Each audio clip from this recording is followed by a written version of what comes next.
Columbia School of Journalism, welcome to Global Journalist. I'm David Reed. While many news organizations are reducing their international operations, Bloomberg News is expanding. Bloomberg News now has nearly 200 news bureaus in 72 countries. Their content syndicates to more than 440 newspapers worldwide. Bloomberg has a television network. Bloomberg has a radio station. The company now publishes Bloomberg Markets Magazine and Bloomberg Business Week. Two Bloomberg managers visiting the journalism school came into our studio to talk about the global impact of their news operation. They'll explain how Bloomberg leverages the company's access to vast amounts of financial data to deliver news from a business perspective. But first, World Watch with Raymond Tungakar. A team of experts has arrived in Syria to start destroying the country's arsenal of chemical weapons. A separate team of UN inspectors that left Syria earlier this week concluded that poisonous sarin gas had been used in an August attack that left hundreds dead. The chemical weapons removal plan approved by the United Nations Security Council says the complicated and dangerous process will take about 9 months. Israeli Prime Minister Benjamin Netanyahu is dismissing recent peace overtures by Iran's new president Hassan Rouhani. Speaking in front of the UN General Assembly on Tuesday, Netanyahu called Rouhani, quote, a wolf in sheep's clothing, and pledged to prevent the Islamic Republic from acquiring nuclear weapons, even if it meant acting alone. Netanyahu's speech came days after President Obama and Rouhani spoke over the phone, marking the first time that leaders of the two countries have held direct talks since the 1979 Islamic Revolution. And that's it for World Watch. There's an old expression that's used when you hear someone go off topic during a conversation. What's that got to do with the price of tea in China? Well, Steve Stroth always has a good reason to ask about the price of tea in China, or coffee in Kenya, or copper in Canada, or corn in the Midwest. He's the commodity markets team leader at Bloomberg News, based in Chicago. Stroth manages reporters and editors covering more than 24 raw materials. Welcome to Global Journalist. Thanks for having me. Now let's dive into one of your breaking stories to show how Bloomberg works. Monsanto is the world's largest seed company, based here in Missouri, and about a 5-hour drive from Chicago. But how do you establish a global reach for Bloomberg's commodities coverage? Well, establishing a global reach presumes that we've actually got people in all the places where news is being made. And Bloomberg as a news organization has grown quite a bit in the last 20 years. And at the beginning, we didn't have a significant global reach. We had a few people around the world, but for the most part, there were a lot of parts of the world where we didn't have resources. Now we do. As you mentioned before, we have almost 200 bureaus around the world.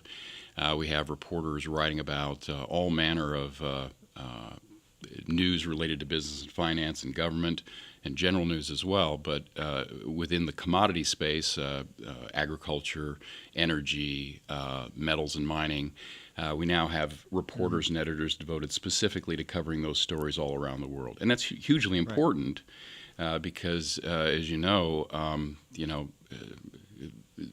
commodities are produced everywhere, and you can't choose where the resources are. That's particularly true with oil and metals. You have to go where those resources are, and companies are doing that all over the place. And we have to be there where they're producing. We have to be actively involved in covering those companies because there are a lot of investors who rely on us to get that information to them.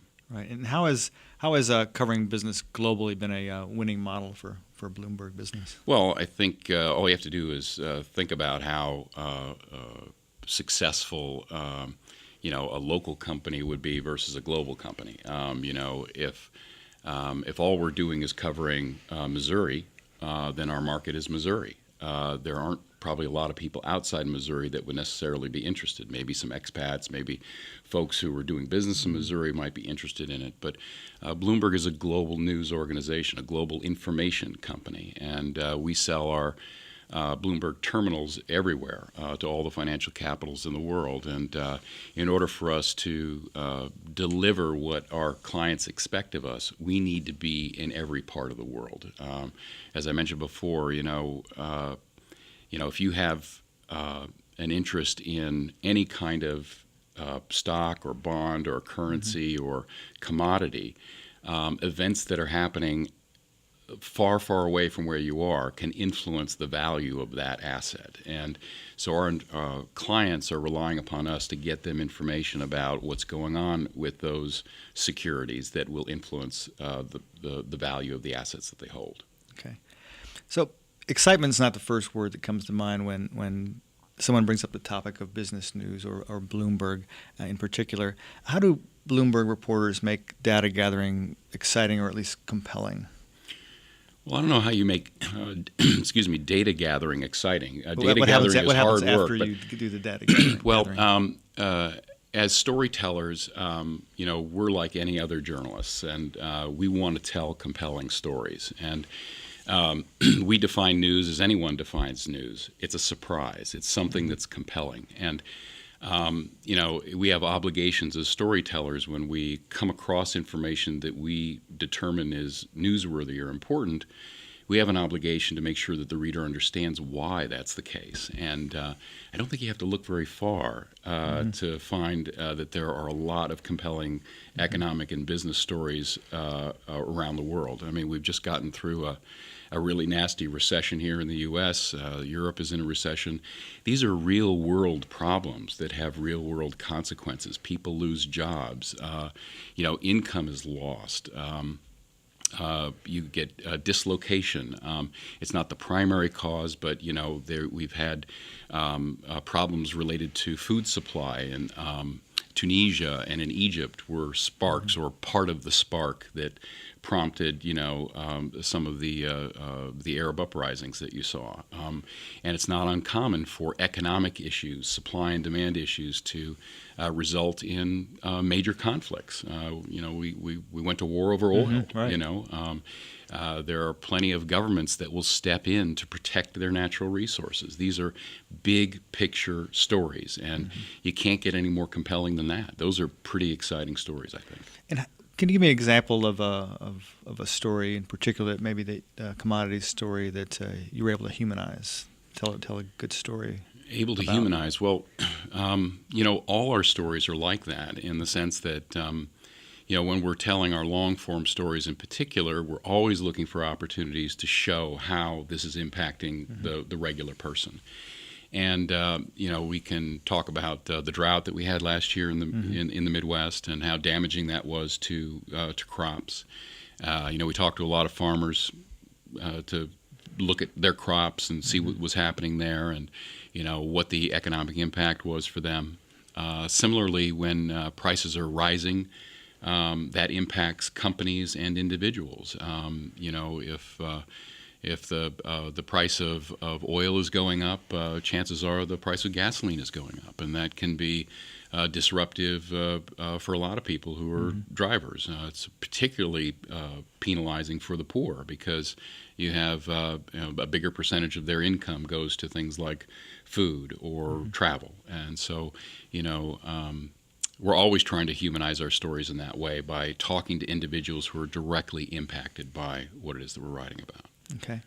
Let's step back and talk a little bit about your background. You before you helped organize and run the commodities team, you were in London covering mining and energy, and you traveled to Asia, Europe, and the Middle East to write about oil and the Organization of Petroleum Exporting Countries. Tell us about what it was like covering OPEC. Well, it was really hard because I only speak English, and I think it was a little bit of a disadvantage covering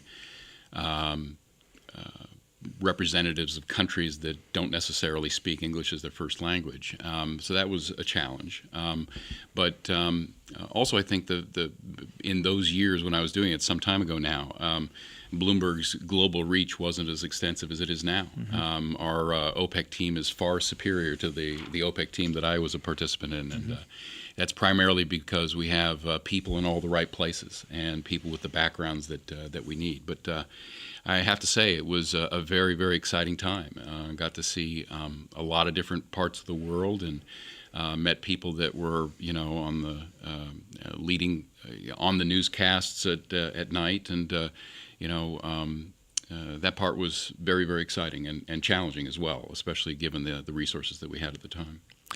When you were working internationally, did people have much of an idea about what Bloomberg was? No, and in fact, you and I were speaking about this earlier, but Bloomberg today, I realize that there are still plenty of people who don't understand what Bloomberg is, but within the financial community, within the investment community, and I think to a certain extent within the journalism community, people do understand what Bloomberg is. It's one of the world's largest news organizations. We're, as I mentioned before, in all those bureaus and all the financial and political capitals of the world. But in those early days, especially in New York and in London, you'd call people up and you'd say you're with Bloomberg, and they're what's Bloomberg? I've never heard of that. In London there happened to be a publishing company called Bloomsbury, and so often I would call people up and say I'm with Bloomberg, and they say Bloomsbury. Well, we don't need anybody from Bloomsbury. So that part of it was a bit of a challenge, and I think that a few of our reporters really wrestle with that now. I think, at least in the major capitals of the world, I think that may still be a problem in parts of Africa and parts of Asia where we may not be as well known, but. We continue to grow in exposure and in our client lists in China and India and places like that. So I think it makes it a little bit easier for us as journalists in the sense that people know who we are. We don't have to fight that battle to kind of get in the door, And do people get confused about Michael Bloomberg's role? And he started the company, and he's been gone since he's not directly in control since he became mayor of New York, and he's leaving at the end of this term. Have you met? I have. I actually had dinner with him once, a long time ago. Again, back when we were a much smaller company. He's an amazing guy and a very inspiring guy. And to answer your question, yes, people do get confused, and I think it's easy to be confused. I mean, he is, after all, the mayor of New York City. But he's, distanced himself from the day-to-day management of the company. And in his place, we have a really fantastic management team, very professional management team that's taken Bloomberg a long way from where we were when Mike was running the company day to day. So I haven't talked to him about it, so I can't say for sure, but I know as an employee, I've been really pleased with the way things have evolved since then. We've gotten bigger, we've gotten more substantial and more influential as an organization, and that's certainly one of the big goals that we've had. In our last minute, tell us a couple of the stories when you return to Chicago that you're going to be working on that people should be aware of. That upcoming stories that Bloomberg might be covering in the commodities realm, or is it just too unpredictable? Well, it's a little unpredictable, and it probably wouldn't be wise to disclose to our competitors the things that we're working on. But I will tell you that it's not insignificant, this thing that we're experiencing right now with the government shutdown, and what kind of an impact that's going to have on markets more broadly. We've already seen some examples of that impacting the world that we cover. But also too, we're just constantly monitoring the price of commodities everywhere and how those influence the companies that we're covering on a regular basis, and certainly the harvest of the crops here in the U.S. is a big story for us right now, and so There's always something. All right. Well, it's been a pleasure talking with you. Great. All right. Glad to be here. Thank you. Mm-hmm. Before we continue our discussion, I want to remind everyone that you can view or listen to this program anytime by downloading our podcasts at globaljournalist.org. You can also find interesting articles, photos, and interviews related to our program on our website. This week, our website features a Bloomberg News timeline and an article about founder Michael Bloomberg. Please send us questions or comments via globaljournalist@kbia.org or our Facebook page. You can also follow us on Twitter at globaljorn. Cesca Antonelli is Bloomberg's managing editor and bureau chief in Washington. She has worked as a reporter and editor in 5 Bloomberg News offices in 13 years at the company. She came in the studio last week, and here's what she had to say. Cesca, welcome to Global Journalist. Thanks for having me. Well, you've come quite a long way in your 13 years at Bloomberg. But let's bring us back to the beginning. Why did you choose to work there? I wanted to work at a place that was really growing, where the sky was the limits in terms of the ambitions both for me and for the organization. I was working as a reporter at a weekly in San Francisco and having a great time and a really good job. But I just wanted to be someplace where I could really continue to grow and that I would stretch every day. And when I walked into Bloomberg, I just knew it was that place. Right. And about 5 years ago, you went to London to be the Yeah, I was the to run the managing North editor American there. company. Yeah. I was running our European, Middle East, and Africa corporate news coverage. So anything that wasn't a bank, whether it was a car company or a shopping mall, I had a great time. I had a team of about 60 reporters and editors throughout the region, and I spent a lot of time coaching reporters on how to break news and how to write the European story more broadly for a real global readership. So I was fortunate enough to be able to travel all over and interview anyone I wanted. It was a great time. And why is it so important overall to cover these global economic stories? Well, I don't think you can really understand the world unless you understand what the economy is doing, either in your country, in your city, and around the world, really. It helps people become smart to have a real global perspective. And I don't think you can do that well without kind of following the economic situation, following the numbers. Okay. And now that you're back in Washington Yes. and managing the bureau there, even though it's most of your work is domestic, much of the business that takes place in Washington mixes with politics and has a global influence. Is that right? It does, and we do have a team of reporters who travel with Kerry, for instance, and spend a lot of time covering foreign affairs. Syria was a big story in Washington for us, and it was really gratifying to see a large uptick in the number of people who were turning to Bloomberg for that kind of news. We were getting notes from readers like, I didn't know you did this, or your coverage was much more skeptical much earlier than the Times, for instance, which was really gratifying to have people notice that we were on the story in a way that had depth and breadth and economic information in addition to just Washington stenography. Okay. And when you talk about to non-journalists and you say, yes, I work at Bloomberg, what's the general impression of what people think Bloomberg is? Some people think it's about the mayor. Some people think that it's all about finance, that it's all about the markets. And the black boxes. The black boxes, yeah. Tell us about what those are.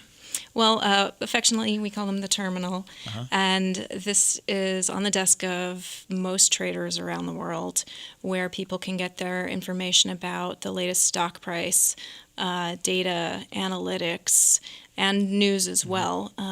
News helps keep these terminals really sticky. Traders can read both the biggest business stories of the day, a fine selection of general news, also some sports, so that everybody stays really interested. But if you're spending 12 hours a day in front of a black box, you really want to have everything you need all in one place. And so that's what Bloomberg is set out to provide. And that's the way it started 23 years ago, and it expanded in financial news. But then it began to broaden over the years. Now it's 2,300 journalists and 72 different countries. I think it's almost 150 bureaus now. Let's talk about that expansion. Why did Bloomberg decide to not just stick to kind of particular business news? Yeah, I mean, Bloomberg wants to be the most influential financial news provider on the planet, but also as part of being influential, you have to tell a general news story as well. We've added state and local coverage that is not just about the municipal bond market, which is very important, but also having reporters in key state houses around the country, spending a lot of time covering what's happening in Detroit, for instance. We have 3 or 4 people in California covering the economics of California. And for Bloomberg, being influential means new products, magazines, Business Week we bought, to expand into a real consumer audience, much like your audience here, people who are smart and curious and want to know about business, but also want the larger picture of what is going on in the world. And could you talk about the Bloomberg process and about how it might be different from some other news organizations? Yeah, I think like most other news organizations, the reporters come up to me and like, I got a great scoop, and we spend a lot of time figuring out, okay, how do we know what we know, and do we have it sourced well enough? And I think that's a prime difference between us and some other news services, because what we write can impact the market so easily that we have to be 200% sure it's true before we run it. Right. And the other news organizations appear to be cutting back internationally, and That's right. Bloomberg is continuing to expand its reach. Can you explain why Bloomberg is doing this and what it might mean for international journalism? Sure. I mean, I think it's sad to watch a lot of our rivals close down foreign bureaus and really cut back on coverage. But it's a real opportunity for Bloomberg because international markets are becoming more and more important. Only 40% of the terminals are in the USA. So a large chunk outside the U.S. We continue to expand, especially in China, in India, in Latin America. That's both about the markets and the economies there. It's about commodities, but it's also about providing coverage of local governments and telling people what that really means to the world. So for us, it's about widening our audience and also telling the complete story. How does Bloomberg's strategy of analyzing issues through this financial lens make for better reporting and a more informative product for the consumer? Well, I think at Bloomberg it really starts with the data, which provides the backbone of the story, the real evidence, and then we build the rest around that. It's harder to get spun if you have the data and you can say, well, what about this? So stories don't necessarily become dominated by the numbers, but the data really helps drive the reporting and the anecdote finding in a way that I think makes for smarter coverage. Okay. And let's talk a little bit about the role of the U.S. economy in a global perspective. When the U.S. economy is doing well, how that affects other countries. Right. Well, when the U.S. economy is doing well, people here are buying goods and services that are produced both in this country and around the world. When American companies are hiring, they're expanding not just here, they're expanding around the world now. The globalization of the markets have really made American companies kind of the backbone of the world economy. And being in Washington, we have the mix of politics and business. We do. And how has the current polarization in Washington affected the business world? I think it's had a big impact. Businesses now have a harder time knowing what to plan for, around taxes, knowing what to plan for around the budget. There's a real chance that the U.S. government will be shut down for a bit come the end of September. And looking forward, we'll have a debt ceiling fight, probably the middle of October, that is going to be contentious and tied up in a lot of economic issues. The Republicans want to bring up Keystone approval for that, the approval of the Keystone pipeline, which would have large economic impact in Canada and would have some impact here in the States around job creation. Okay. And are there any other issues on the horizon you see that could affect this dynamic in Washington? Yeah, I think that you'll see immigration probably slip off onto the back burner for a while because we have so much budget fighting to do first. So for some businesses, that'll be a little disappointing. It seemed early on like there might be some real momentum this year to maybe get something done. So you might see some disappointment from executives there. Okay. And I wanted to talk a little bit about how the inside Bloomberg. I mean, you have access to such detail, and what you write can really affect the market. How do you safeguard the process and to curb any trading of inside information, for example? Sure. We have really strict rules about what stocks or bonds reporters can and can't own, and editors as well. And we spend a lot of time talking about sourcing, who's a good source, who's not. Managing editors review every story that involves anonymous sources before its publication. And we spend a lot of time teaching editors how to send headlines, what's a headline, what's a red sticky headline, because that can have a real impact on the market. What's a red sticky headline? Red would be like the number one story of the day. Like, if we break who's the next chairman of the Federal Reserve, you bet we'll send that in red. Okay. What are some of your goals in Washington? Is there a particular issue that you really want to focus on, that you have your pet issue? Oh, my pet issue is regulation. All of my reporters right now will be rolling their eyes about that. Why is that so important? Well, policy is really where the rubber meets the road. Mm-hmm. It's impact on real people and real businesses. And so it's vitally important to our democracy to have good coverage of what the regulation around coal is, what the regulation around transportation is. Can be life or death in some cases. Mm-hmm. And what do you think is going to happen with, for instance, the regulations on regarding climate change on coal companies? Do you see that be like a carbon tax becoming a reality? I think there's a chance that carbon tax will become a reality. I think that regardless, the regulation around coal is going to get a lot stronger. Okay. Well, it's been a pleasure having you on the show. Thanks for having me. I appreciate you coming in. Thank you. Okay. Global Journalist is produced by the Reynolds Journalism Institute and the Missouri School of Journalism. The guests on our program today were Bloomberg News managers Steve Stroth and Cesca Antonelli.